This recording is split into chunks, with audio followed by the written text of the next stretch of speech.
манайхаас токсик эцэг гэж ном гарсан юм. Тий. Тэгэхээр одоо монголоор бол одоо юу гэж орчуулах юм бэ? Хортой ээж аав гэсэн ном шүү дээ, тий. Нэрээ шүү.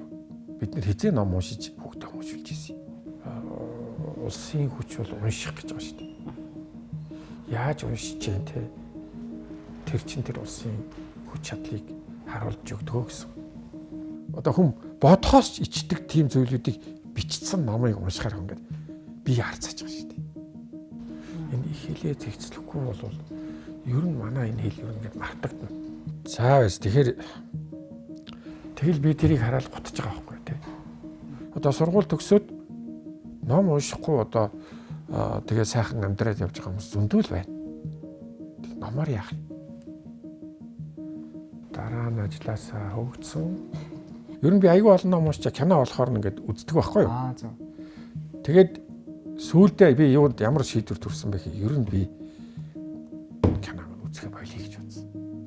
Багш нар боловсролыг өөдөн татах ямар сонирхолтой болсон. Тэгээ манайд бол яг эсрэгээрээ бид нар нэгдсэн зорилго байхгүй. Тэгсэн мөртлөө хүн болгоо өөрийнхоороо гэдэг.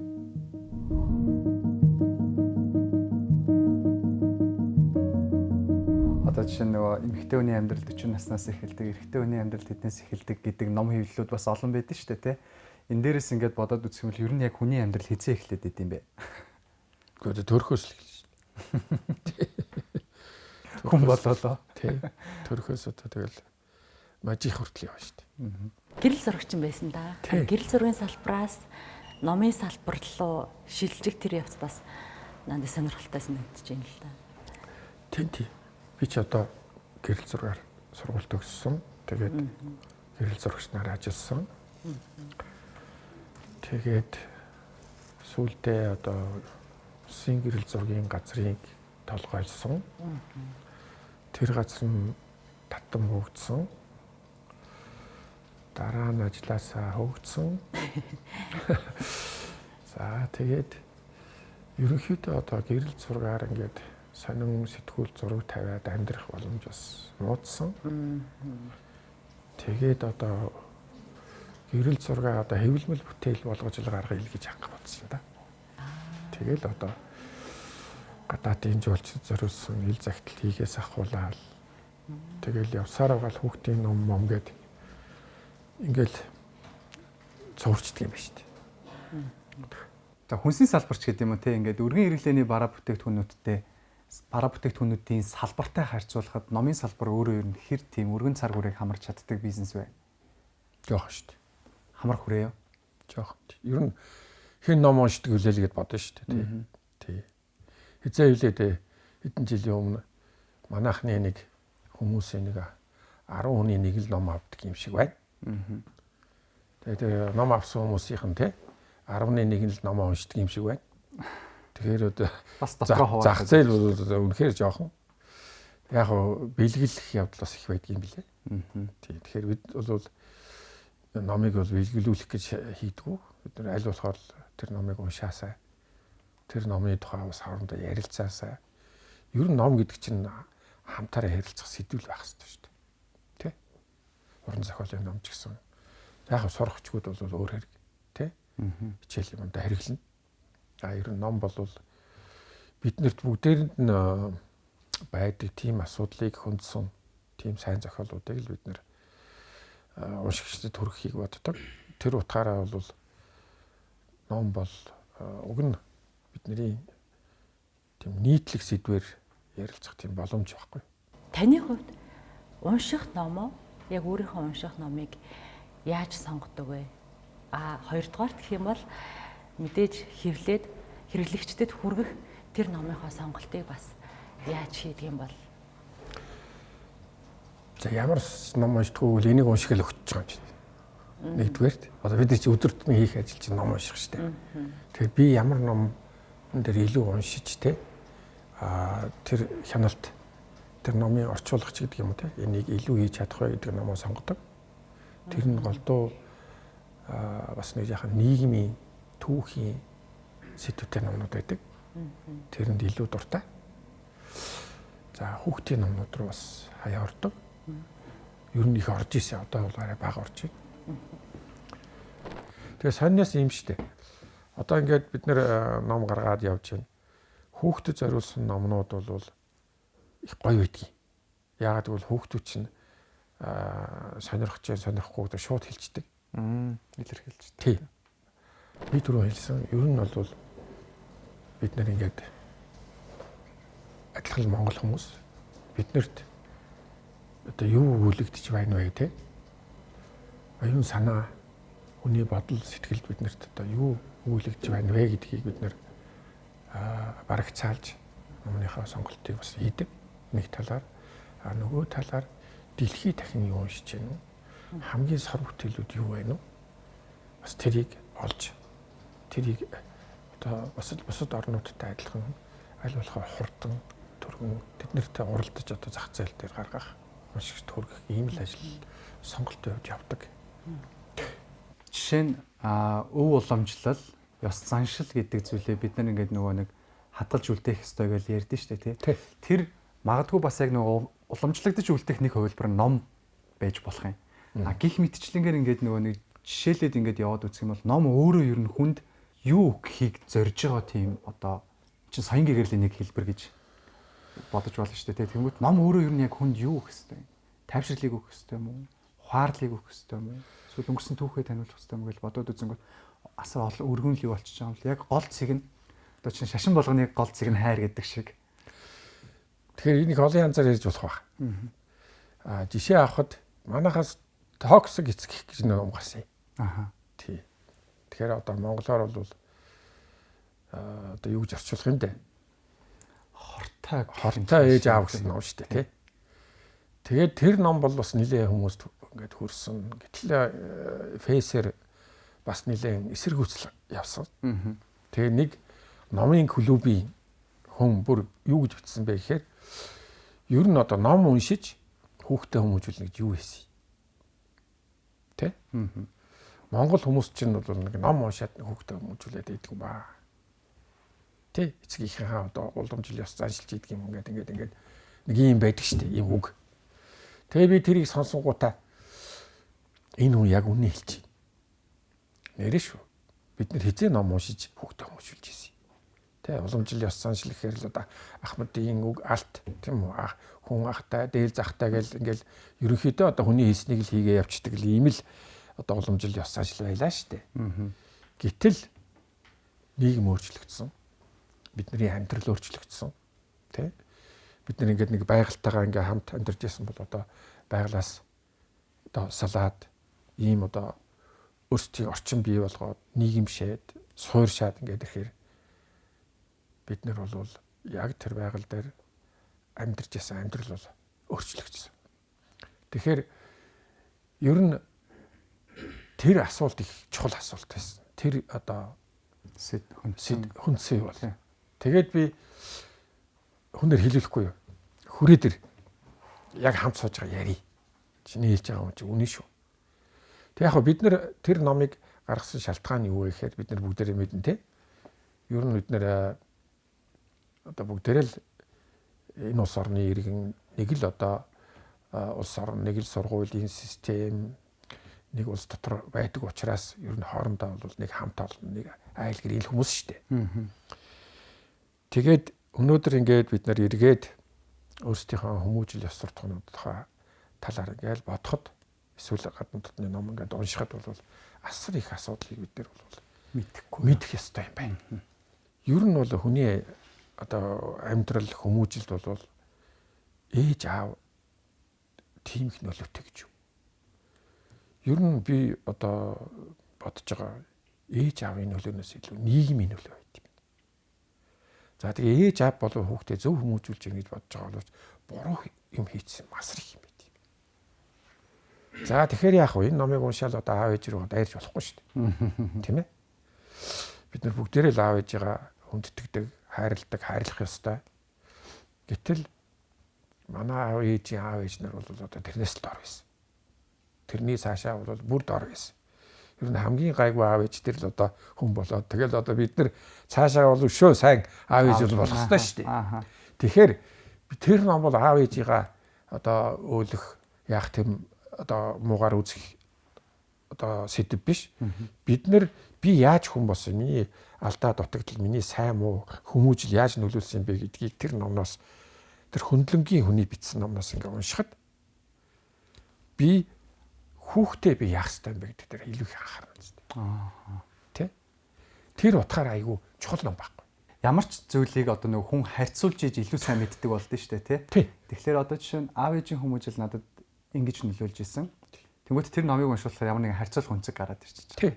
Тэгэхээр би ингэх ёстой байна гэдэг одоо яг тэр зөвтгөлн гэх юм уу эсвэл илүү сайжрах ёстой гэдэг нь яг өөр дээр нь ингээд явагдана гэсэн санаа. Бид нар ч өөрсдөр нэг угаасаа нэг тийм ерөөсөө юм ингэж муулж болохгүй ч гэдэг юм уу те. Ер нь ахмад хүн бол одоо сайн хүнч гэдэг юм уу. Одоо муу ахмад хүмүүс зөндөл байж шүү дээ. Тэрнтэй адилхан ээж аав бол одоо бас одоо хүүхдээ зөв хүмүүжүүлэхээ сайн мэддэггүй тийм хүмүүс байж шүү дээ. Тэрнээс тэд нэр ямар нэгэн тийм муу юм бодож бид нар руу ямарч одоо яаж хандаагүй шүү дээ.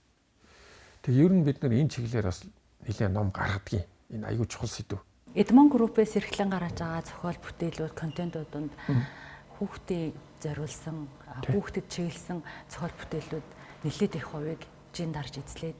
Энэ нь бол мэдээж үүсгэн байгуулагч гэдэг утгаараа ч юм уу таны бас өөрийн гэсэн хувь хүний үзэл санаа шингэсэн ажил байх. Таныг би яагаад яг энэ хүүхдийн боловсролд илүү анхаарат хүүхд үлгэрийн ном гэдэг ч юм уу энэ чиглэлийг бариад авсан юм бол гэж бодож байна. Гэхдээ яхаа бид нар чинь нөгөө ямар ном хийх вэ гэдэг багаас нь эхлэе. Тэг бүр ингэ мэдээ орж байгаа хүүхдээс хэл гэж хэлсэн тий. Тэгэл хийгээд эхэлсэн. Тэгээд тэр чинь айгүй сонирхолтой байсан. Тэгэл одоо гэж цааш нь явсаар байгаад тэг өнөөдөр бол одоо бид нар ингээд анх хийжсэн номноос хойш маш олон ном хийсэн. Гэхдээ бид нар нөгөө хүүхдийн сонирхлыг, хүүхдийн насыг л гол нь боддог. Тэр хүүхд сонирхгүй ном бол хийвэл тэгэл утгаа алддаг. Бид нар чинь ямар нэгэн зарагдахгүй юм хийж болохгүй шүү дээ. Тэгэхээр одоо хүнд хүрэхгүй юм хийгээд бол нэмэрэг. Тийм учраас хүнд хүрэх юм хийжээж одоо оршин тогтно шүү дээ. Тэгэхээр нэг талаар бол сэтгэл байсан баг. Нөгөө талаар бол бид нэр хэрэггүй ном зөвхөн өөрийнхөө хобби болгож хийж байгаа ном бол хүнд хүрэхгүй шүү дээ. Тэр л санаал явсан болоо даа л гэж бодож байна. Тэгээ яг мэдээж хэрэг би ганцаараа ном хийхгүй. Манай энд одоо яг л надтай адилхан надаас илүү тэрэнд сэтгэлээ өгж байгаа залуучууд бас байна. Тэгэхээр бүгдээрээ ярьдаг. Манай энд ингээд ажлын яриа бол их гоё байхгүй юу? Бид нэр ажиллаа ярих аягүй дуртай. Яг тэгвэл бид нэр өдөр болгон ингээд дандаа номын юм ярьдаг. Бид нар шиг юм гоё ажилтай хүмүүс байдаг юм уу? Би л өөрөө гэж боддог. Үлгэрийн номны тухай бас нэг ярьчул зүгээр юм уу гэж бодож ирсэн. Анх ингээд бид нар чинь хүүхдийн ном юу хийх вэ гэх тээ. Тэгэл одоо хүүхдийн ном гэж үлгэрийн ном гэж бодоол. Тэгэл үлгэрийн ном хийсэн байхгүй юу? Тэгээ үлгэрийн ном ингээ хийгээд байсан чинь тэгээ бид нэр ингээд хүүхдүүдтэй үлгэрийн ном уншиж өгдөг. Ингээд байсан чинь ер нь бол энэ буруу юм байна. Эртээ урдын цагт эмгэн өвгөө хоёр байжээ. Хийсвэр сэтгэлгээ үлдээгээд байна. Эртээ урдын цагт гэдэг нь хизээч юм бүү гэдэг. Эмээ өвөө гэдэг нь хэний эмээ өвөө юм бүү гэдэг.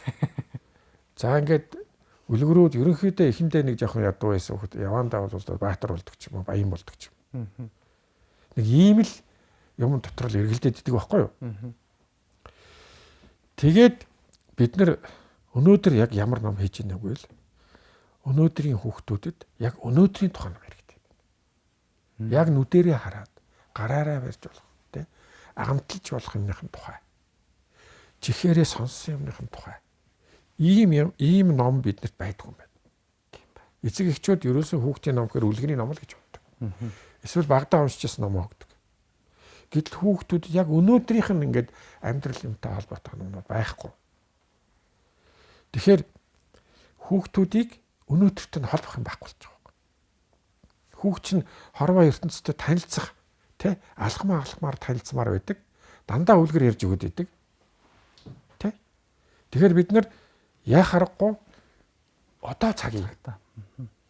Тэгээ ер нь бидний одоо биднэрт байгаа нэг нийтлэг дутагдал бол нэг уламжлал ёс заншлаг гэсэн нэг ийм юм руугаа ороод уламжлал ёс заншлаа өнөөдрийнх болгоод бараг уламжлал ёс заншлаа маргааш хийх болох гэдэг.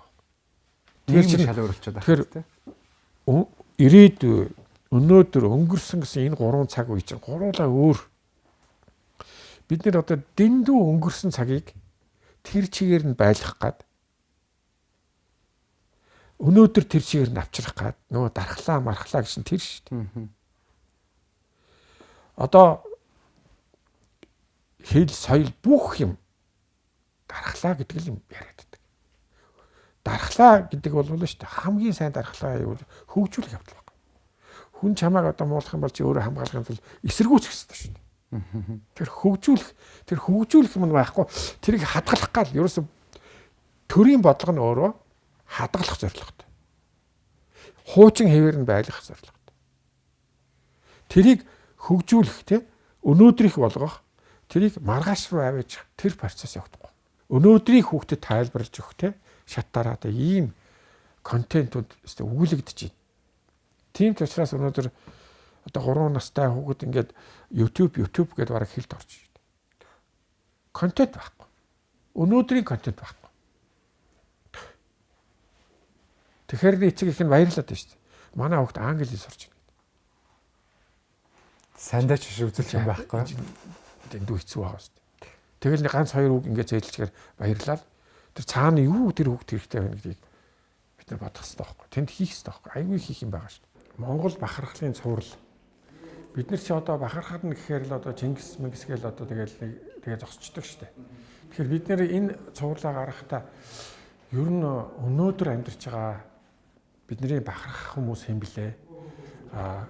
Бидний аав ээжийн үед амьдарч байсан те хүмүүсээс бахарх нь хэм блэ гэд. Тэгээд тэр цувралыг эхлүүлсэн. Яагаад тэгэхээр хүүхэд бол одоо хизээч юм бөөмөд байсан нэг хүний тухай биш. Ядаж аав ээж нь мэдэх. Тэгээ өөртөө бас одоо мэдэж болох тийм хүмүүсийн одоо бахархал гэдэг чинь бол өнөөдөр бас байх хэрэгтэй. Тэр дандаа өнгөрсөн цагийн асуудал биш гэж ингэж энэ цуврал анх хэлсэн. Тэгээ яг энэ маань ингээд явсаар хагаад бид нэр энэ дээр зан мазрыг бас хүүхдүүдэд энэ номын цуврал болгож үзүүлэе гэж бодсон. За одоо зоригийн тухай, эс зоригийн тухай бас хүүхдэд зориулсан ном гарна. Баян мөнх аврагын тухай бас нэг ном хийгээд маргаашгүй гарах гэж байгаа. Тэгэхээр бид нар бол Монгол бахархал гэдгийг бид нар бас нэг жахан арай өөр төхөөр. Бид нэр өнөөдрийн байдлаар энэ гарцсан дөрв байна. Одоо ингээд цаашаа үргэлжлээд явах юм. Ер нь цаашдаа бол тэр болгон хүн мэддэггүй те. Тим бахархах ёстой хүмүүс бас байдаг. Тэгээд тим одоо бахархлын цуврал болж өөрчлөх байх гэж бодож байгаа. Номонд дургүй байна. Хүүхдүүд ном унших байна, бид нар ном унших байна гэж шүүмжлэлтэй талаас нь хандаад байгаа шүү дээ. Гэхдээ дуртай болгох нь бас одоо энэ цагт амьдарч байгаа хүмүүсийн тодорхой хэмжээний нийгмийнхаа өмнө үүрэх хариуцлагуудын нэг юм болов. Ялангуяа танаас асуухад яг тэр номонд дуртай болгох тухайн хүнийг эсвэл тухайн хүүхдийг номонд дуртай болгох эхлэл ер нь суурь нь хаана тавигдах ёстой. Хүчээр ямар ч боломж байхгүй. Хүүхдийг одоо хүчээр ном уншгаал те хүчлэх боломж байхгүй. Ямар нэгэн жор байхгүй. Хамгийн гол юм нь тэр хүүхдийн нас сэтгэл тохирсон. Тийм контент байх хэрэгтэй. Тийм агуулга байж иж хүүхд одоо хүн ер нь тэр номыг унших сонирхолтой. Тэгээд тэрийг одоо өөртөө шингээх ажил ижил ном хүсэж байгаа шүү дээ тий. Бид нэр гаргаж байгаа. Тэрнээс биш одоо хүүхдийг нэг саатуулдаг хэрэгсэл болгож болохгүй гэж түрүү ярьсан. Тэгэхээр ном бол хүүхдийн сонирхол том хүний ч гэсэн тий сонирхол тэдний амьдралд хэрэг болох ёстой. Тэр хэрэг болгож байгаа нь ингээ харагдахгүй шүү дээ. Тэр юугаар харагдах вэ гэхээр хүний сонирхол тэр номыг уншаад тэр хүн тэр номны тухай, тэр асуудлын тухай урд өмнөх байснаасаа өөрчлөгдсөн үү юу? Тэ? Тэр асуудлыг өөр хүн яаж харж байна? Би ингэж харж байна. Тэ? Тэгэхээр ном уншна гэдэг чинь бол тодорхой сэдв. Чи ингээд нэг ном унших өвчтөй болсон юм биш шүү дээ. Тэ ингээд яг зугаагаа гаргаж хөгжилтэй номнууд уншдаг л да. Цаг одоо өнгөрөөхийн тулд. Гэхдээ бидний хувьд бол илүү хүнд өгөөжтэй, хүний өсөлт хөгжилтөнд одоо тийм өгөөжтэй тийм номнууд руу явдаг л да. Би яг түрүү хэлсэн л дээ. Одоо ингээ хүмүүс ном гэхээр би одоо ном хийж байгаа учраас энийг бас зөв тайлбарлахыг хичээж байгаа болохоос чи би реклам явуулаад байгаа биш шүү дээ. Тэ? Айгүй олон одоо цаасан ном уншихаа айцсал гэдгийг. Тий. Одоо тийм сонсчлээсэн баг. Тэгээд ингээ юм ярихаар чинь дижитал ном гэл ингээ ярьдаг. Тэгэхээр би бол тийм хүмүүс ихэнх нь ер нь номын хэрэгцээг хүмүүс. Тэд нар бол ийм номны ач холбогдлыг тий ном бариад ном уншиж байгаад унтаад босчрээ дахиад уншаад хоол ундаа идээд номоо одоо тий сэргүүлээд тий. Өөрөөр хэлбэл тэгж үзээгүй хүмүүс зүгээр л нэг тийм механик ажил гэж ойлгоод. Тэгэхээр яа харахгүй ном бол бид рүү хэллээ ингээд дүрстэй видео чи ингээд дуун бэлэн дүрс нь бэлэн тий тэгэл ингээд урсаал өнгөрч штэ гэтэл ном чи ингээд ямар ч дуу гарахгүй ямар ч дүрс байхгүй тий хүн дотроо тэр оны чинь ингээд төсөөлөөд тий өөрийнхоороо тэрмийг төсөөлөн тэр тэгээд бодно штэ видео ч ингээл өнгөрөөд штэ бодох боломж байхгүй штэ. Тэг айгүй их ялгаа энэ дэр байгаа. Тийм учраас хүүхдүүдтэй ялангуяа одоо сургуулийн өмнөх насны тэр зурагт номнууд бол айгүй хэрэгтэй. Айгүй хэрэгтэй. Гэхдээ тэр зураг бол зүгээр нэг тийм хүүхд тоорсон зураг байж болно. Одоо манай дээр чинь хүүхдийн номын зургийг бол хагас жил зурж штэ. Тэгжиж хүүхд нэг номын зургийг үү? Тий. Ялангуяа одоо энэ хүүхдийн номон дээр бол хүүхдүүдийг одоо ингээд ном тавьчихад хараад сууж болохгүй байхгүй. Ер нь хүүхдүүдтэй хамт ингээд багаас нэгээд ном уншиж өгдөг. Тэгээ зарим номыг ингээд хоёул хамт уншдаг. Хамт ярьдаг.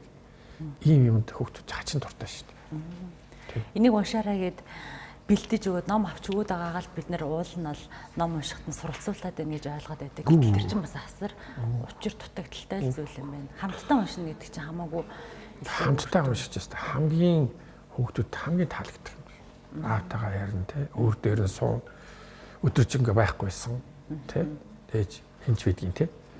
Тэгэхээр тийм ойрхон ямар ч видео сонь биш шүү дээ тэр үед. Яг л тэр л хамгийн гоё.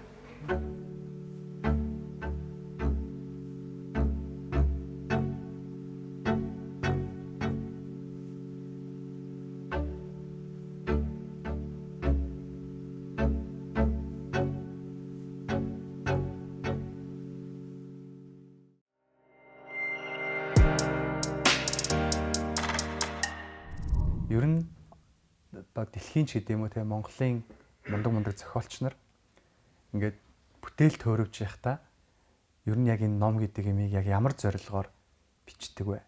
Эндээс одоо жишээ нь за ингэ бичих юм бол энэ өстө үнэхээр бестселлер болж борлуулагдаад ашиг олно гэсэн тийм санаа байд юм болов уу? Ер нь таны анзаарснаар зохиолч нар номыг ер нь ном ямар зорилготойгоор бүтээгддэг юм бол?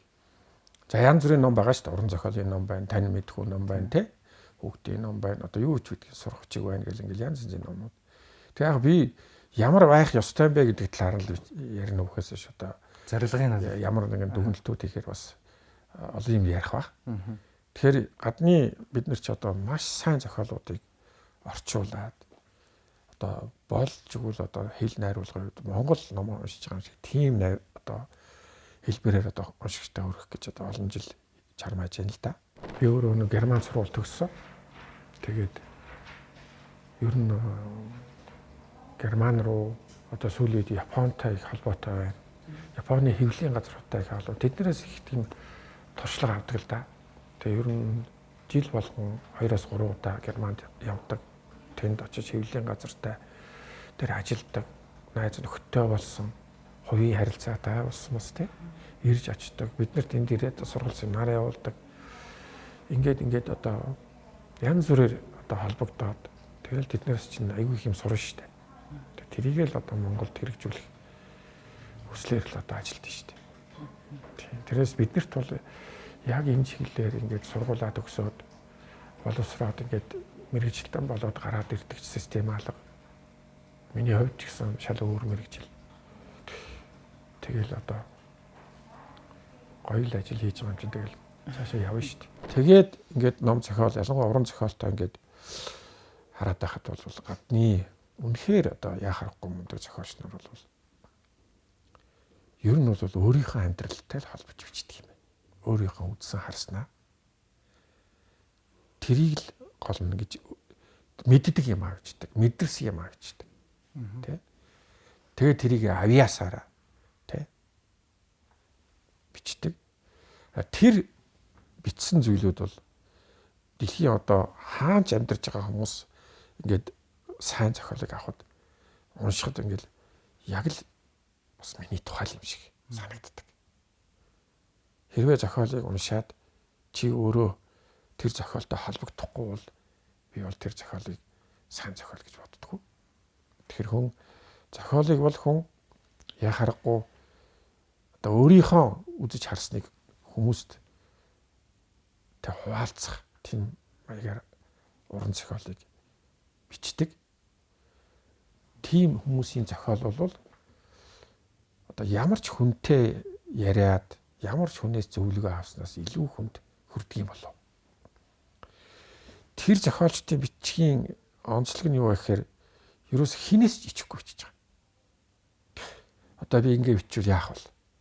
Би ингэ бичвэл хүнд гоё харагдах болов уу? Эсвэл намайг мундаг гэж хэлэх болов уу? Одоо тийм зохиол бол явахгүй. Ерөөс ичих зовох юмгүй үннийг бичиж байгаа.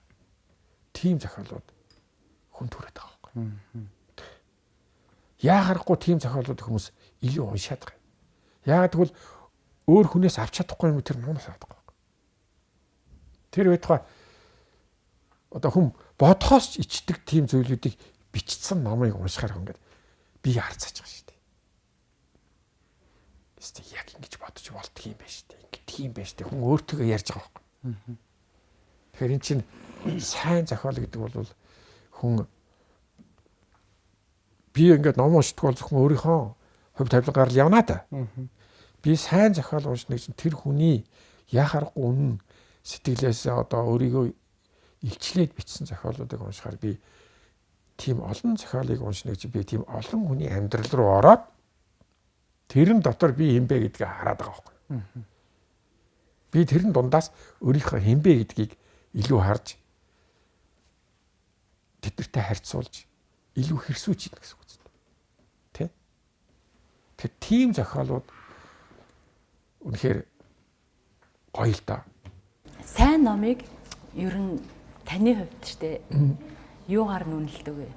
За нэг сайн ном гарч дээ гэсэн нэг тийм бодол төрөх үед тэр үнэлэмжийг та юугаар? Одоо сайн номыг чинь тэгээд ганцхан миний үнэлэмжээр үнэлж болохгүй. Уншигчдийн одоо тоогоор л үнэлэх байх та. Тий. Яг жинхэнэ ном одоо уншдаг тэр тухайн номыг сонирхож уншдаг тийм ээ. Тийм хүмүүсийг л татаж чадчихвал тэр сайн ном. Борлуулалтаар нь илэрхийлж болно гэсэн үг. Тий. Тийм номыг харин хүүхдүүд дээр их амархан байд. Тий. Хүүхдүүд бол таалагдж байгаа таалахгүй хайчдаг. Айгүй амар. Тэгэхээр бид нар ном хийгээл хүүхд рүү өгдөг шүү дээ. Тий. Тэд нартай ажиллахад айгүй. Том хүн дээр болохоор хэцүү. Яаж байгаа нь мэддэггүй. Дотроо дүгнэлтээ үлдээгээл гадагшны илэрхийлдэг болохоор. Тэгээд ном ярьдгийн. Тэгээд ном ярихаар ингээд үйл явдал яриад байдаг. Тэр номноос хүн юу авч байна? Тэр номыг би юу гэж харж байна? Бусдад юу гэж харж байна? Тэр айгүй тийм утга учиртай тийм ойлголтын хүрээнд яригддаггүй. Зүгээр одоо кино ярьж байгаа юм шиг ингээд тэгсэн тэгээд ингэсэн гэдэг. Тийм учраас тэгж ойлгож байгаа хүмүүс чинь номыг ерөөсөө эхний жоохон уншиж байгаа. Тэгээд нэг дундуур нэг уншаад тэгээд хамгийн сүүлд нь юу болох вэ гэд эсэг харж байгаа хайчих шүү дээ. Тэгж ном уншиж байгаа байхгүй. Өнгөрсөн жил олон улсын PISA үнэлгээ гэдэг боловсролын үнэлгээ явсан. Тэрэн дээр унших чадварын үнэлгээ гарсан л да олон улсын хэмжээнд. Ерөнхий боловсролын сургуулийн 15 настай хүүхдүүд, Монголын одоо хүүхдүүд 80 хэдэн орноос 60 хэдд нь орж байгаа. унснаа ойлгодгүй гэж. Бичиг үсэг тайлгдсан. Гэхдээ унссан юм а ойлгодгүй гэдэг. Хэр зэрэг ойлгодгүй гэдэг. Тэгэхээр 80 хэд орноос 60 хэд орно гэхээр одоо юм уншаад байдаг. Яг ойлгодгүй. Тэрний цаана юу вэ гэхээр манай боловсролын системд одоо зонхилж байгаа цээжлэх, гоё бичих, уран унших тэ гэдэг юмнууд байхгүй юу? Элементэр бичих. Ийм зүйлүүдээр одоо хүүхдүүдийг бөмбөгцөр байгаа. Зохиолоос тэ зохиолыг жажлах. Зохиолыг ингэж өөртөө одоо оруулах, зохиолыг ойлгох.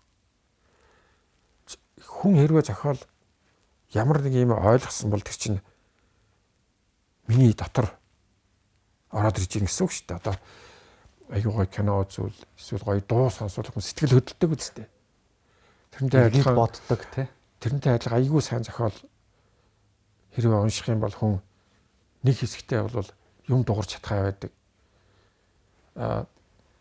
Нэг хэсэгтээ тэр ном ингээд бодогддог, тэр сэдв бодогддог тий. Тэр чинь бидний дотор уруул явагдаад байна гэсэн үг. Бидний биологийн бүтэц өөрчлөгдөд байна гэсэн үг. Тэр бүтэц өөрчлөгдөд байна гэдэг чинь бид нар өөрчлөлтөнд орж байна. Тэр өөрчлөлт нь бол бидний амнаас гарах үгнээс ахуулаад биднээс гарах үйлдэлд нөлөөлж байна. Тийм үстэй. Ингэж л хүн хөгжиж байгаа байхгүй. Тэ?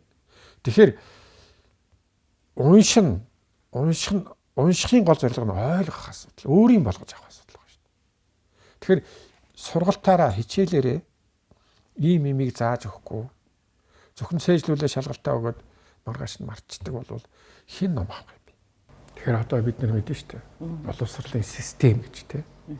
Тэгээ энэ систем гэдэг чинь одоо хүүхдийг одоо цэцэрлэгээс нь тэгээ одоо сургуульд ингээд шат дараатаагаар сургалтын айгүй маш мундаг сайн одоо Монгол хүнд таарсан тийм хөтөлбөрийн хүрээнд мэдлэг боловсролыг хүмүүжлийг шат дараатаагаар одоо олгож ээж сая нийгэмд бэлтгэгдэж гарах хэрэгтэй.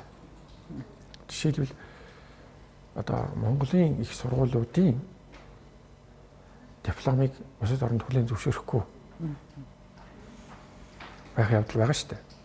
Тэр чинь юу вэ гэхээр энэгээр гарсан хүн одоо сурах ёстой юмаа сурч чадсан уу юу гэдэг дээр эргэлзэж байгаа байхгүй. Агд сайн боловсролын системтэй газар бол эргэлзэхгүй тэр төгссөн хүн нь бол хурж ирээд яг тэрийг хийж чаддаг байгаа. Тэгэхээр эн чинь хой хүнээсээ илүү тэр шат тараатаагаар боловсрол олгож байгаа систем нь өөрөө аягүй сайн байх хэрэгтэй. Ер нь одоо ингээд манайд гэсэн ингээд ганц хоёр охтууд байгаа л да. Англи хэл аягүй сайн сурцсан. Тэгээ одоо хаан сурсан гэхээр 10 жил байхдаа сурсан. Гэхдээ чи тэгээ яаж сурдгийг гэхээр ер нь хөтөлбөрөөр бол сурах боломж байхгүй. Тэр хүүхдүүд нэг өөрийн сонирхлоор ингээд сурцсан байх юм. Тэгэхээр тэрийг 10 жилийн сургалтын хөтөлбөрийн аж тус гэхээс илүү хувь хүний хичээл зүтгэл орсон байна. Тий. Түрүүн таны ярьсан ярианд донд нэг ийм юм дурддагсан байхгүй юу? Ялангуяа ерөнхий боловсролын сургуулиудын сурах бичигт зүгээр автоматар энийг цээжлүүлээл, бичүүлээл байхаас илүү яг хувь хүнд нь амьдрал хэрэгтэй гэдэг ч юм уу тийм чадамжуудыг бид нэр суулгах хэрэгтэй байна гэдэг яриа. Одоо жишээлбэл яг одоо хийгдэж байгаа 1-р ангийн сургачгийн эхний хичээлийг бид нэр олж харлаа л да. 9 сарын 1. Тэгэл одоо мэдлэг хүндлэх ёс гэл ордог штеп. Яг тэр хичээл байна л да. Тэгэл би тэрийг хараад гутж байгаа байхгүй тий.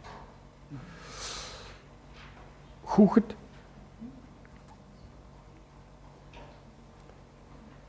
амтай хоёрыг адилхан. Ингээд үг хэлүүлээ сургадаг. За хүнийг ингэхэр ингэрээ, ингэж хэлээрээ, сайн байна уу гэж хэлээрээ, баярлалаа гэж хэлээрээ гэдэг ингээд хүнд тэрийг ингээд яг л одоо амтантай адилхан сургаж байгаа байхгүй. Гэтэл хүүхд хизээ баярлдаг юм. Тэ? Хүүхэд яагаад нэгийг хүндэлдэг юм? Бид нар ч нөгөө нэг сургачиг хийсэлтэй би чи бид гэдэг. Тэгэхээр би гэж хин бэ? Чи хин бэ? Бид гэж хин, манай ангийнхан гэж хин. Манай сургууль гэж чинь бас нэг хамт олон байна. Манай хот, манай улс гэж ингэж хүүхдүүд өөрөөсөө эхлээд одоо энэ их орноо тэгж мэдрэх хэрэгтэй байхгүй. А энэ хүрээнд бид нар нэгийг хүндлэх хэрэгтэй байна. Нэг нэгэнтэй уулзахтаа ингэх хэрэгтэй байна гэдгийг ийм одоо энэ хүрээнд айгүй гоё тийм контентуудаар аяндаа хүүхдүүд ойлгож өөрийнхөө одоо сэтгэл зүрхнээс баяртай илэрхийлдэг тий хүнтэй мэдлдэг ийм юм сурах хэрэгтэй байхгүй. Гэтэл зүгээр л нэг тийм сургуультай хамтан сургаж байгаа юм шиг тийм юм арал эхлээд хэдэн жил болж байгаа гэж бодож байна. Ер нь хүүхэд багаасаа уншиж сурах асуудал бол зурагнаас эхэлдэг. Тэгээ бичгийн хэл рүү орох асуудал ингэж дамжиж явах хэрэгтэй. За энээс цааш бас сахиад явна гэдэг чинь энэ чинь бүр баг төрхөөс ахгуулаа явсаар байгаад амьдрал дээр гарах тий боловсрал одоо дүүргэх хүртлээ явах юм процесс байхгүй. Тэрийг бид нэр одоо ойлгож номоо хийж тэр хэмжээнд манай бодлого бас хэрэгжиж явдаг байхгүй. Тэр үднээс тайлбарлавал одоо яагаад та ингэж одоо хүмүүсийг басаад байгаа юм бэ гэсэн шүү дээ. Тэгэхээр юусэн тийм биш. Бид нар бол чадлаараа ном хийж जैन тий өөрсдийнхөө одоо боломж нөхцөл санхүүгийн тий энийг төр засагтайгаар нийлээд хийх ёстой. Тэр байтугай одоо бид нэр төр засгийнхаа бодлогыг ингээд дэмжих айгүй сонирхолтой.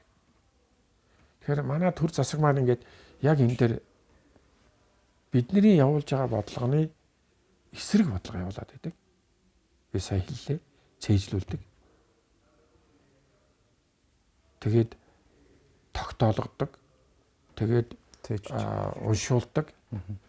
Тэгээд ерөөсөө тэр агуулгыг, тэр зохиолыг, тэр сэдвийг ингэж одоо тийм олон номууд ч уншдаг юм байна.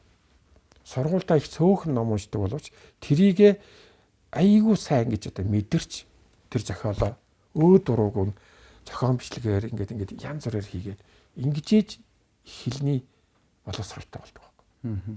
Тийм хүмүүс чинь хүнээр шаардлагагүй. Зүгээр л ном бол яг л хоол унд шиг ингээ хэрэглээ явчихдаг юм байна. Ер нь манай нийгэмд өгүүлэгдэж байгаа юм бол алт мөнгө биш байна, нүүрс биш байна тий. Өгүүлэгдэж байгаа юм бол контент, агуулга. Энэ нийгэм чинь өөрөө агуулгатай байх хэрэгтэй байхгүй. Утга учиртай байх хэрэгтэй шүү дээ. Хүн болгон өөрийнхөө гэж явсаар гоод өнөдөр хөглөө. Биднэрт нийлээд хамтраад ярих асуудал байхгүй. Би түрүүн бас хэлсэн. Бидний гол ажил бол өдөр тутмын ажил асуудлыг шийдээд явах хэрэгтэй. Асуудал шийдэхгүй хөгжил байхгүй шүү дээ. Тэ? Тийм учраас би бас боловсруулч гэсэн. Ямар асуудал тулгараад байгаа юм. За хамгийн түрүүнд ямар асуудлаас эхлэх вэ гэдэг. Ингэж ийм бодлого хэрэгжүүлээд явах цаг ирчээд байна л да. Би гэхдээ ингэж бодож байна. Би таныг бас яг энэ нөгөө нэг хийж байгаа ажлаар нь ингэж тулгуурлангуутлаа би соёнгийн гэрлийн хүн гэж харж байгаа байхгүй. Тэгвэл соёнгийн гэрлийн хүн бол ялангуяа бас яг нийгэмдээ хандаж ямар нэгэн юм ярих хэлэх завшаан тохиох юм бол илүү тийм нэг гэгээлэг соёнгийн гэрлийн юм ярих байх гэж батсан. Эсвэргээрээ та ер нь бол аль болох шүүмжүүдээ давангүй. Би одоо айгүй хичээл шүү дээ. Ер нь бол өөрөө бас анхаар авсан шүү дээ. Ер нь улс төржиж баймааргүй байна гэд. Тэгээ одоо би уг нь гоё тийм үлгэрийн номны тухай ярий те. Ер нь номны тухай ярих гэсэн би тэр яриа ингээд нэг жоохон миний бодсноор болсонгүй. Хавар намартаа номын өдрүүд гэл ингээл маш том өдөрлөг бүхэл бүтэн талбай дээр те зохион байгуулагдал. Тэнд ингээд 3-4 өдрийн туршид очиж байгаа хүмүүсийг ингээд харахад бол ер нь номонд дуртай номонд хайртай хүмүүс асар олон байгаа л да. Энд чинь ингээд жил-жилээр тодорхой хэмжээнд нэмэгдээл явж байгаа процесс байх гэж бодож байна. Тэгээ ялангуяа би бас яг нэг publishing гэдэг ойлголтыг Монгол улсад нэвтрүүлээд тэгээ өнөөдөр бас яг энэ publishing гэдэг чиглэлээр үйл ажиллагаа болж байгаа. хичнээн редакц компаниуд байгаад байгаа юм тий. Ингээл энэ болгоны ингээд зам жимийг нь тавьсан газрыг бол би яхаа аргагүй танай компани гэж тодорхойлно.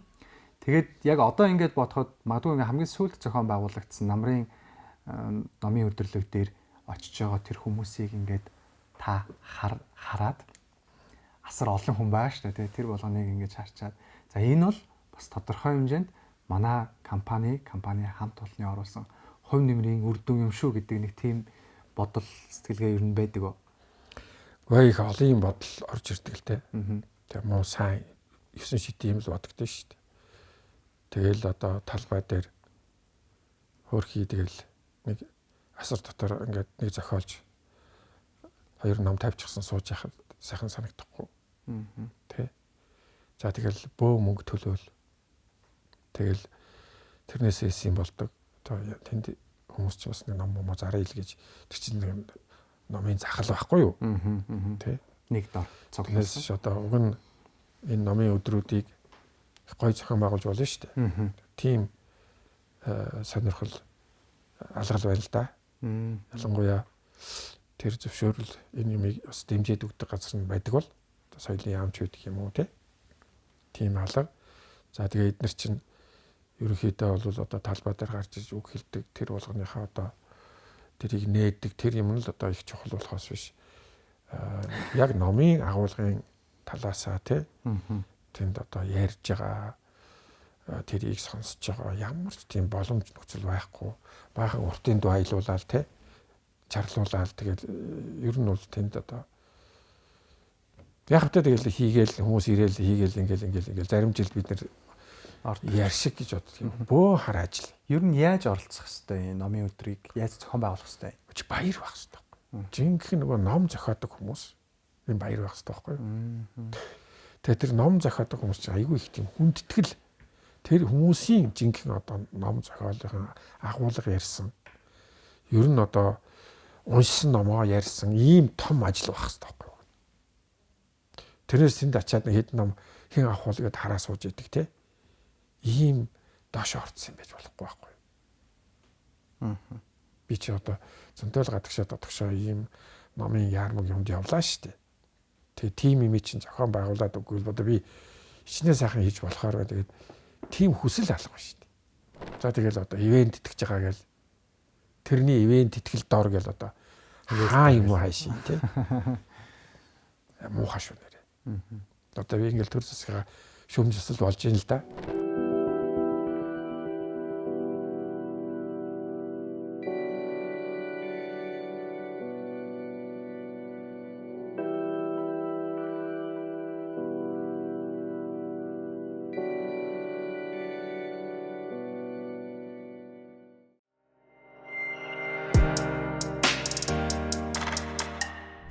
Орчуулгын номч бай, Монгол зохиолчдын бичсэн номч бай. Аль нь их хэлний хөгжил тодорхой хэмжээр хувь нэмрээ оруулж байгаа. За энэ бидний өсгөөс орсон үндэсний хэл монгол хэл бол ийм хэл юм аа гэдгийг бас таниулж байгаа гол хэрэгслэн болов. За энэ дээр бол ярих юм их л дээ. Ер нь бол орчуулгын ажил гэдэг чинь үнэхээр хэцүү ажил. Ялангуяа Монголд энэ жижигхэн хэл рүү тэр том одоо хэлнээс орчуулна гэдэг чинь одоо орчуулга хийж байгаа хүн тэрийг хариуцж байгаа байгууллагын хувьд бол энэ бол үнэхээр одоо хаард ажил байхгүй. Маш их хариуцлага бас байдаг. Айгүй хэцүү ажил. Тэгээ энэ чинь тэр тухайн хүний одоо хэлний авьяас чадвараас гадна монгол хэл өөрөө ерөөсөө зэгсрээгүй. Монгол хэл нь тэр үгийг яаж уулах нь мэдэхгүй. Монгол хэлэнд янз бүрээр болгочдөг. Тэгэхээр ингээд нэг янзаар болгохаар хүмүүс ингээд тэнд гомдолдог, янз бүрийн бичдэг те. Тэгэхээр бид нэр одоо энэ их хэл дээр анхаарахгүй бол энэ их хэлээ зэгцлэхгүй бол ер нь манай энэ хэл ер нь ингээд мартагдана. Одоо мэдлэгийг бол монгол хэлээр биш англи хэлээр авах болчихлоо болчиход байна шүү дээ. Монгол хэлээр интернетээр мэдлэг байхгүй болчихно. Ер нь жаахан байлаач гэсэн тэр нь одоо үнэхээр ханаач хөрөхгүй мэдлэг чи ингээл өдөр ирэх тусам телед нэмэгдээл яваад. Гэтэл бид нэр өөрсдөө контент хийхгүй суугаалах юм бол энэ хэл чинь энэ хэлээр ярих энэ хэлээр мэдлэг авах боломжууд улам багасна. Хэл гэдэг бол агуулгаар хөгжинэ. Нацагт орчин миний нутаг гэдэг шүлэг бол одоо бид нар мэднэ те. Одоо бид нар одоо ч гэсэн уншихад те ямар тийм тухайн үеийн монгол хэлэнд те цоо шин мэдрэмжийг оруулж ирсэн. Бид нар манай хэвлэлийн газар одоо юу гэдгийг хүнддэг хүн бол нацагт орч. Бид нар нацагт орчийг бол бид нар одоо өөрсдийнхөө үлгэрд байрал гэж боддог. Хэлний хувьд. Тийм учраас хэлээ их сайн эзэмшсэн одоо хэлээр ган бичиж байгаа хүмүүс байна шүү дээ. Тэрнээс айгүй олон залуучууд харж байна шүү дээ. Тойл бичиг гэдэг бол ерөөсөө олон нийтийн хэлний хэрэглээг стандартчилж чиглүүлж байдаг. Тэр утгаараа Монсодрын хэвлэлийн газар 2010 оноос 10 онд монгол хэлний 16 бот тайлбар толийг гаргасан. Тэгээд тойл бичгийг ерөөсөө нөгөө нэг гаргаа зогсож болохгүй. Ер нь нөгөө тодорхой одоо мөчлөгтэйгээр хөгжүүлж авах боломжтой үгийн сангаар байжуулж яагаад тэгэхээр олон нийтийн хэлний хэрэглээг түүгээрээ нөгөө чиглүүлж авах байдаг учраас тэр утгаараа дараагийн 2 дахь хэвлэлийн тодорхой одоо үгийн сангаар баяжуулаад монгол хэлний тайлбар толийг гэхэд 300 үгийн сангаар ингээд баяжуулаад тэгээд эрхлэн гаргасан 10 цуврал ботой бүгдийн одоо хуч үг гэхэд одоо хэрэглэнээс хасагдж байгаа хэрэглэн нэвтэрж байгаа үгийн одоо нэмэгч юм уу үгийн утга нь өөрчлөгдсөн байдаг болвол одоо тэр өөрчлөлтийг нь хийгээд ямар нэгэн байдлаар ингээд өөрчлөлтийг харуулж одоо толжчгийг хийдгээд дэлхийн зах зээл дээр за Америкийн ч юм уу, Английн ч юм уу, Норвегийн ч юм уу, Финляндийн зах зээл дээр дөнгөж гарсан нэг ном байлаа гэж бодъё л да хоёлаа. Ямар гоё ном бэ те энэ тэр бестселлер ном боллоо гэд. За үүний тэгвэл Монголдо орчуулад гаргая гэхэд тэр хугацаанд хэдийн хэр хугацаа байдаг юм бол орчуулганаас хамаарна, номынхаа зузаанаас хамаарна. Тий. Тэгэхээр тэр ном гараад хэр хугацаа өнгөрсөн. Тэгээ бид нар чинь эрхийн асуудал байдаг. Номын эрх авах гэж юм амар ажил биш. За тэгээ бид нар одоо хэвлэлийн газруудтай бас олон жил хамтарч ажилласан учраас биднэрт бас номынхаа эрхийг шууд өгчдөг те. Бид нар хугацаа алдахгүй гаргадаг тийм боломжууд бас бий болсон л да. Тийм учраас аль болохоор бид нар уралдаж те хурдхан шиг гаргая. Ер нь сэдв гэдэг чинь дэлхийн нийтийг ч гэсэн Монголыг цаг цагаараа сэдвүүч өөрчлөгдөж байдаг байна. Тэг мөнгөний сэдв гэж байхгүй шүү дээ. Тий. Яг дундаж хугацаа гэж тооцоолох юм бол 2-3 сар орчим байх болох. Өө яалаа гэж. Зарим ном ч одоо 7 жил болсон шүү дээ. Бүр урт хугацаа юм байна тийм ээ. Барилга барихтай адилхан. Хугацаа явдаг шүү дээ. Айгүй их нухлуур ажлууд байдаг шүү дээ. Зарим ном хурдан явна. Тэгээд орчуулагчтайгаа хэр зэрэг одоо ажиллах уу? Орчуулагч маань ямар үйлээ? Тэр номон дээр араас нь хэдэн удаа орох ёстой юм те? Бид нар чинь зүгээр нэг хүний орчуулгыг гаргачихгүй шүү дээ. Бүр ингээд өстой бөөст түүж байгаа юм шиг л явна. Тэгээд агуулгын бүгдийг харьцуулна. Нэг орчуулгыг чинь бид нар хоёр хэлнээс хянчиж байгаа шүү дээ. Тэ одоо англи дор байгаа номыг чинь орос хэлнээс, герман хэлнээс ч юм уу англи хэлнээс ингээд давхар хяндаг байхгүй юу? Тэгжээс нөгөө агуулга маань зүг гарч ийнэ үгүй гэдгээс. Ер нь бол сая Нобелийн шагнал хүртсэн 3 жилийн өмнө Францын Нобелийн шагнал хүртсэн эмэгтэй хүний Эрни Арно гэж хүний номнуудыг төрүүлээд орчуулсан байсан. Цагаан алтан гэдэг ном гарлаа штэ. Тэрийг чинь бид нэр Нобелийн шагнал авахаас өмнө орчуулсан байсан. Тэгэхээр эн чинь ямар номнууд хүнд хүрч байна. Бид нар тэрийг чинь судлаад байна тий. Тэг ийм номнууд хүрх юм байна. Ийм номнууд манай уншигчид хэрэгтэй юм байна тий. Хэвлэлийн газар чинь нөгөө хүмүүсийн оюун санааны хэрэгцээг л одоо мэддэг л байхгүй болохгүй. Тий. Тэрээс бестселлер болгоод л гаргаад идэг гэж бас баг. Тэр оюун санааны хэрэгцээг яаж мэдэх вэ? Гэхдээ одоо проблем биднэрт ямар проблем тулгарч байна? Бид нар юуны тухай ярьж байна? Тэр болгоноос чинь бид нар мэдээж хэрэг одоо гарган гутал ингээ авчихгүй шүү дээ. Ер нь ингээд гаргаа тэр номыг ингээ яриад ирэх хүмүүс чинь ааж явах юм да. Тэр л орж байгаа байхгүй юу? Тэр нь манай сүүлийн үед манай уран зохиолын номны сонголтууд нэлээд учир утгатай болсон. Тэгээ ер нь бол уран зохиолын номнуудын одоо Монгол зарж байгаа номнуудын баг одоо тал нь манаас гараад байгаа шээ. Тэгэхээр бид нэр энэгээрээ бахархдаггүй. Тий. Тэгэхээр хүмүүс бол одоо ингээ юу гэдгийг их гоё хэвлсэн байна гэдээ аавна гэж бас байхгүй шүү дээ. Тэгэхээр ер нь одоо ном уншдаг цөөхөн бүлэг хүмүүс байна. Тэр хүмүүс ямар ном унших уу гэдгээ ч гэсэн мэддэг болцсон.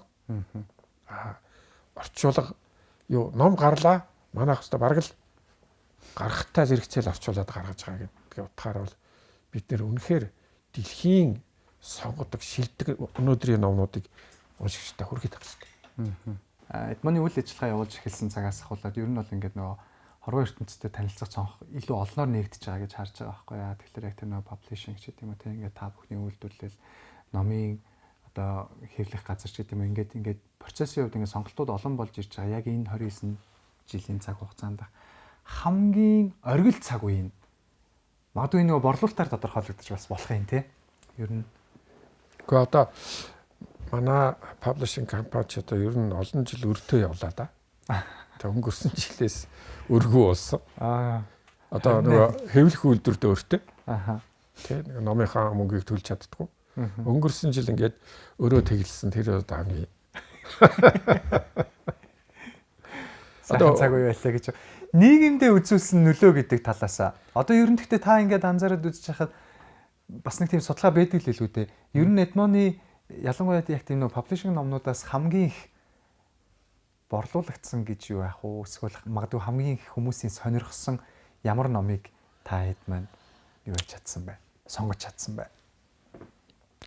За олон янз янзын ном байгаа. Одоо тэрийг тоогоороо хэдэн ямар байна уу? Ер нь одоо хайр сэтгэлийн ном нэлээ яваад байгаа шиг байна. За түүхийн ном манайх түүхийн чиглэлээр бас нэлээд ном гаргасан. За хүүхдийн номоор бол одоо илүү бахархах юм да. Манайх чинь хүүхдийн номоор л ихэлсэн шүү дээ. Би дөрөв хэлсэн. Бид нар өнгөрсөн жил манай Монсодрог компани өрнөөсөө салсан. Тэ. Одоо тэгээ өргүү компани болсон нөгөө компанидаа. Тэр бол одоо их чухал эргэлтийн үе. Тэр чинь харуулж байгаа нь гэхээр хүмүүс ном уншдаг болж ирж байгаа юм байна. За уншихгүй ч гэсэн нэгэндээ бэлгэлдэг болж ирж байгаа юм байна. Тэгэл одоо мөргөөл тавьчихдаг байсан үе чинь одоо өнгөрч шүү дээ. Тэгээ одоо илүү ер нь энийг ард түмнийг ингэж ийм байдлаас илүү одоо тийм гэрэл гэгээтэй нийгэм рүү аваачхын тулд энэ төр засгийн бодлого аюул хэрэгтэй. Энэ жоохон ажил хийхэд болох байх. Жоохон ажил.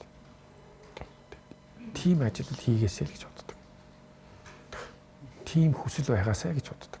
Таны ер нь яг одоо ингээд эн чинь бас ингээд тодорхой цаг хугацаанд Монголдо тэг бүхэл бүтэн ингээд 3 гаруй сая хүн амтай улсын яг энэ салбарынх нь бас яг анхдагчтай нэг гэдэг утгаараа мэдээж өөрийгөө бол тодорхой хэмжээнд үнэлдэг байх гэж бодож байна. Гэхдээ таныг өөр хин нэгэн үнэлээд одоо таныг ийм гавьяатай шүү гэдэг үгчсэн хамгийн том шагнал ямар шагнал гэдэг бол Германаас өгсөн шагнал. Германы засгийн газар. Гёте гэдэг шагналсан тэр ямар юутай шагнал вэ? Одоо утга учир үн цэннийх нь хувьд. За Гёте бол өөрөө утга зохиолын тэ соён гэгээр хэлж байна. Тэ. Тэгэхээр манайх чи хэвлэлийн газар бас Германаас номнууд орчуулсан. Ер нь сонгодгууд бас нэлээд их орчуулсан. Герман хэл дээр бас ном орчуулсан. Гээд ингээд үзэх юм бол одоо бас тэр чиглэлийн бидний ажлыг үзэж харсан юм байх гэж одоо хүн бодноо да. Гэхдээ би ер нь бол тийш 3 хүн чаглал өгдөг. Жилд. Нэг жилд үү? Тий. Нэг нь Монголоос бол анхных гэж явдаг та. Тэр жил бол нэг Туркийн эсэргүүн зохиолч төгсөн. Нэг Ираны эсэргүүн уран бүтээлч төгсөн. Тэгээд ингээд бид гур байгаа байхгүй юу? Тэгээ ер нь бас нэг жаахан одоо юу гэдгийг эсэргүүн хүнд таалагдаад байдаг. Үзэл бодолтой. Тийм хүнд өгөөгүй юм шиг байна. Тий. Тэгэхээр тийм хүнд шагнал өгөхгүй шүү дээ. Тийм үстэй. Яг энэ салбартаа бизнес эрхэлж байгаа та хитман ч гэсэн ер нь ном уншигчид цөөхөн байдгаа гэдэг яг эндээ ингээд нэг хайрцаглагдсан юм шиг санагдаад байгаа байхгүй. Гэтэл яг тэр ингээд номыг ингээд уншаач энэ бол одоо таны оюуны талах юмаа гэдэг яг тэр нөгөө нэг танин мэдүүлэх тэр сурталчилгаа гэдэг юм нь бас яг хангалтгүй байгаад байгаа юм болов ч гэж бодох шиг. Магадгүй одоо юу гэдэг таны үсийг ялцсан гоёмсыг болгоно гэдэг шампуны реклам бол ингээд баг хүн болго ингээд үтцэн харцсан байдэн шүү дээ тий. Тэрнтэй яг нэгэн адилаар номын маркетинг өөрөө яг яаж яваад идэв. Жишээ нь энэ ном үнэхээр би уншихгүй бол болохгүй гэдг нь хүртэл тултал нь явж исэн тийм маркетинг байдаг уу? Одоо сургууль төгсөөд ном уншихгүй одоо тэгээ сайхан амьдраад явж байгаа хүмүүс зөндөл байна. Номоор яах юм? Номоор яах юм гэдэг бодолтой одоо гүн бат итгэцсэн хүмүүс бидний дийлэх юм шүү дээ. Тэгэхээр бид нар ямар сурчлагаа хийж яах юм? Ер нь бид нар чинь одоо ном бол бизнес хийж гэнэ гэж хэлэхэд хэцүү л дээ. Бидний хийж байгаа юм бол ер нь одоо бусад номын агуулга хийж байгаа газрууд ч гэсэн яг л адилхан хэлэх баг. Номын агуулга хийгээд одоо бизнес болгоод явна гэдэг бол Монголд бол үнэхээр хүнд ажил. Энд чинь нэг шатараатай явах хэрэгтэй. Ер нь одоо Японд чинь сургуулийн өмнөх насны хүүхдүүд 50-аас 60 одоо ийм зурагт номыг үзсэн, танилцсан, аав ээжтэйгээ хамт ярилцсан байх хэрэгтэй гэж байна. Боловсролын хөтөлбөр нь тий, сургуульд орохоос.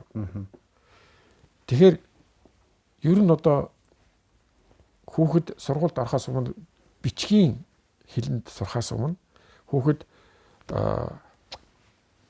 нүдэрээ юм хардаг, тий, дүрс жихээрээ сонсдог.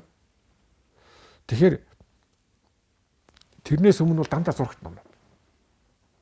Зурагт номон дээр яриад сурцсан хүүхдүүд тий, аав ээжтэйгээ зурагт ном аягүй олон үзсэн хүүхдүүд бол хэл ярианы хөгжил сайтай болдог. Нөгөө зургаа ойлгодог. Тий? Тэгээд зурган дээрээ ярьдаг. Тэр бичсэн текст байхгүй.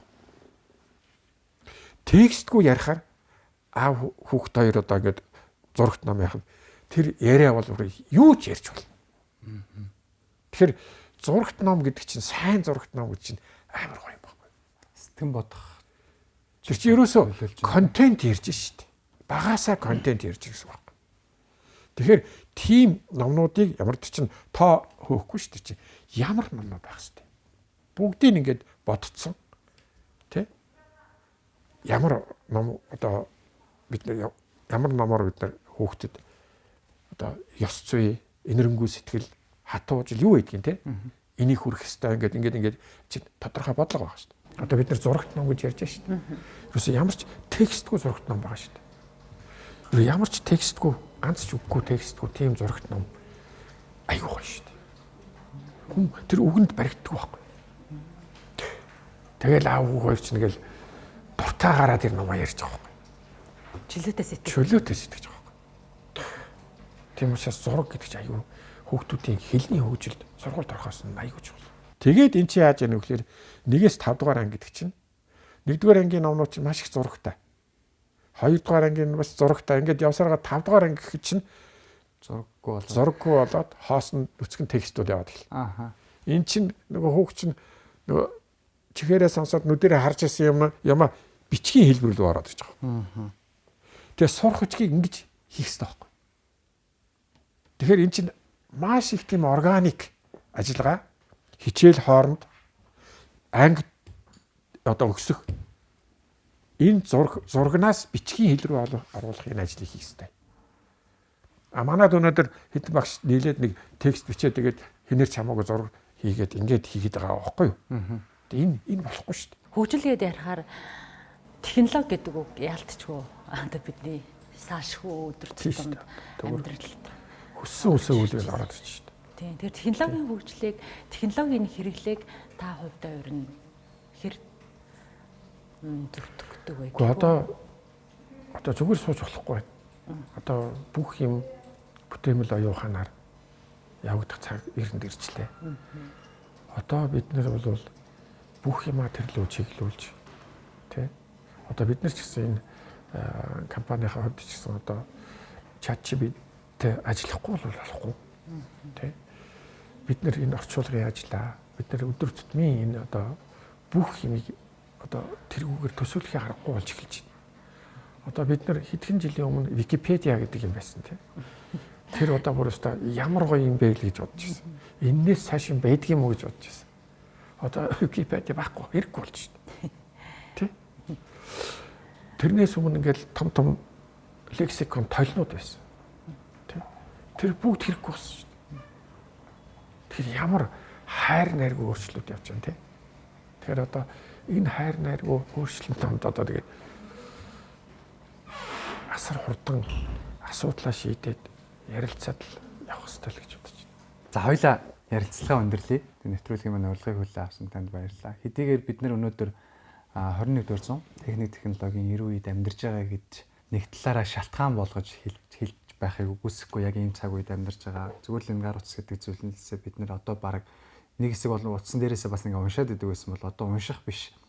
Бүр яг тэр нөгөө нэг үздэг юм руу бүр ингээ шилжсэн. Ер нь л ингээ унших юмнаас ингээ алсраал байгаа шүү дээ тий. Тэгэнгүүт нийгэм харанхуй бүдүүлэг болж байна гэж бид нар өөрсдөө шүүмжилдэг хэрнээсээ бид нар яг өөрсдөө ингээд нөгөө нэг тэр гэрэл гэгээтэй нэг хэсэг нь байж чадчихэв нөө. Гэрэл гэгээтэй хүн гэрэл гэгээтэй болоход бас юу хамгийн чухал нөлөөлөх вэ гэхлээр ерөөсөө л нөгөө нэг тархины оюуны хоол гэгддэг унших сэтгэн бодох гэдэг энэ зүйлсүүдтэй бид нар бас цаг хугацаа гаргаж чадчих байгаа. Магадгүй зүгээр цаг хугацаагаа гаргах юм бол ямар бас нөлөө үзүүлэх бол гэдэг дээр таны яриа бас олон хүмүүс хэрэгцүүл болсон зүйлсүүдийг бас ингэж хөндөж чадсан байхаа гэж итгэж байна. Уншигчид цаашлаад нийгмийн сайн сайхан соён гэгэрүүлэх үйлсэд үнэтэй хувь нэмрээд оруулж дээрээс нь тууштай хөдөлмөрлөж байгаад энэ талархал илэрхийлье. 29 бараг 30 жил гэдэг бол хүнээр ярих юм бол эдгээр нас таны цаашдын ажил үйлсэд өндрөөс өндөр амжилт хүсээд нэвтрүүлгээ өндөрлүүлье да. За би хувьдаа одоо их баярлж байна. Биднийг бас тоож